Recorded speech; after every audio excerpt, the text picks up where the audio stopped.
अस्सलामु अलैकुम वरहमतुल्लाहि वबरकातुहू। मेरा नाम है असदुल्लाह और आप देख रहे हैं यूट्यूब चैनल दी AIOU। उम्मीद है तमाम फ्रेंड्स खैरियत से होंगे। आज की हमारी ये वीडियो काफ़ी ज़्यादा अहम होने वाली है। अगर आप अपनी आंसर कॉपी के अंदर कोई मिस्टेक करते हैं, जो मिस्टेक करते हैं वो भी मैं आपको वीडियो के अंदर बताऊंगा, तो उसका असर क्या होता है और क्या इस दफ़ा पेपर आप लोगों ने सिर्फ इंग्लिश के अंदर देना है, इसके हवाले से कुछ न्यूज़ चल रही हैं जो कि इंशाअल्लाह ताला आज इस वीडियो के अंदर आपके साथ शेयर कर दी जाएंगी। आप लोगों ने क्या करना है, वीडियो को लाइक कर देना है, चैनल सब्सक्राइब कर देना है, कोई सवाल है तो नीचे कमेंट कर दीजिएगा।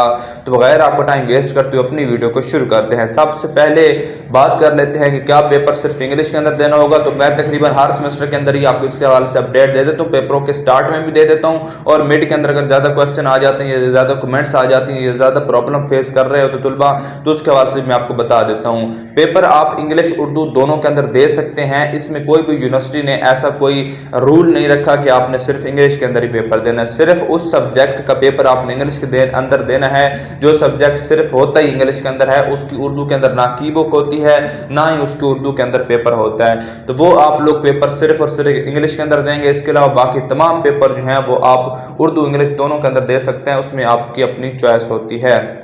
इसके बाद हमारी जो अगली अपडेट है वो इस हवाले से है कि जब आपको आंसर शीट मिलती है, अगर वहाँ पर आप कुछ मिस्टेक कर देते हैं, जिसमें सबसे पहली मिस्टेक ये है कि आप अपना जो प्रोग्राम है वो गलत लिख देते हैं, वहाँ पर जो डेट है वो गलत लिख देते हैं, वहाँ पर जो सेमेस्टर है वो गलत लिख देते हैं, वहाँ पर सब्जेक्ट का जो कोड है वो गलत लिख देते हैं।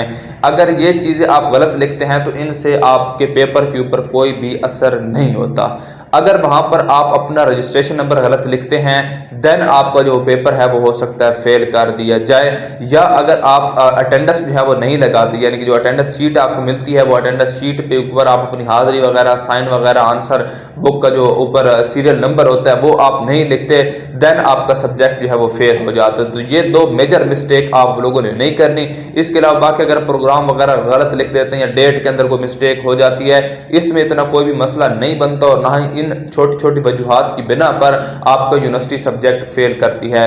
कभी भी आपका सब्जेक्ट इन वजूहात की बिना पर फेल नहीं होगा। या आप रोल नंबर गलत लिखते हैं, या आप आंसर शीट के अंदर कोई मेजर मिस्टेक कर देते हैं, या फिर जो आपको हाजिरी शीट मिलती है उसके अंदर आप अपनी अटेंडेंस नहीं लगाते, तो इस वजह से आप फेल हो जाते। इसके अलावा बाकी कोई भी इशू नहीं होता। तो मेरी वीडियो आपको अच्छी लगेगी, अपडेट आपको अच्छी लगेगी, मिलते हैं वीडियो के अंदर। तब तक के लिए मुझे दीजिए इजाजत।